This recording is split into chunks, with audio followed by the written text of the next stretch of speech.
Have you ever imagined that an empire as vast as Rome could collapse? Rome. It's like a combination of America, China, and the European Union. Strong, rich, modern, feared, but it turns out that even the strongest empires can fall, and not in a day. Part 1. Background of Rome.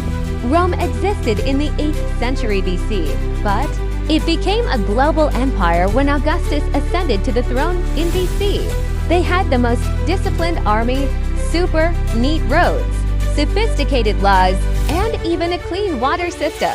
How big was it? From England to Egypt, from Spain to Iraq. But the larger the territory, the bigger the problem. Part 2. Signs of cracks. In the 2nd century AD, Rome was at its peak. But from within, cracks began to appear. Officials became increasingly corrupt. The people became poorer. Taxes rose. Consumerism became more widespread. Parties became excessive.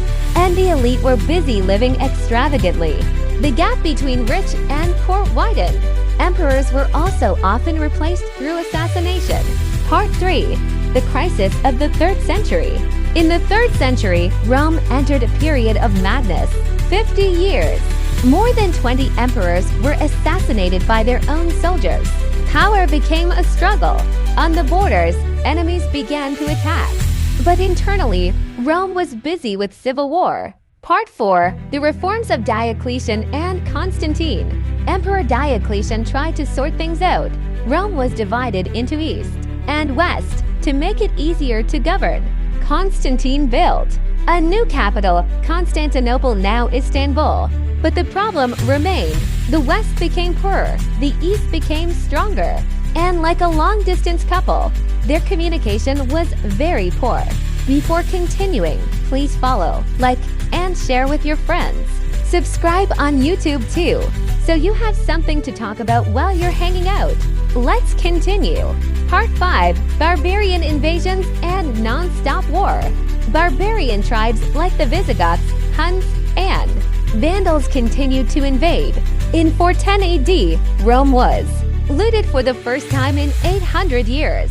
The people panicked. The economy was paralyzed. And the government? It had run out of money too. Pay soldiers. Sometimes it even hired enemies to guard its own territory. Ironic, right? Part 6. The fall of Western Rome. In 476 AD, Western Rome officially fell. The last emperor, Romulus Augustulus, a teenager, was forced to abdicate by Odoacer, a barbarian leader. There was no major war, no celebration. An empire of that magnitude vanished. Just like that. Part 8. Conclusion. Rome didn't fall for one reason, but thousands of small wounds, corruption, poverty, power struggles, external enemies, and a failure to listen to the people. Today, the Roman ruins bear silent witness. If even a power as great, XD as that can fall, what about a smaller one?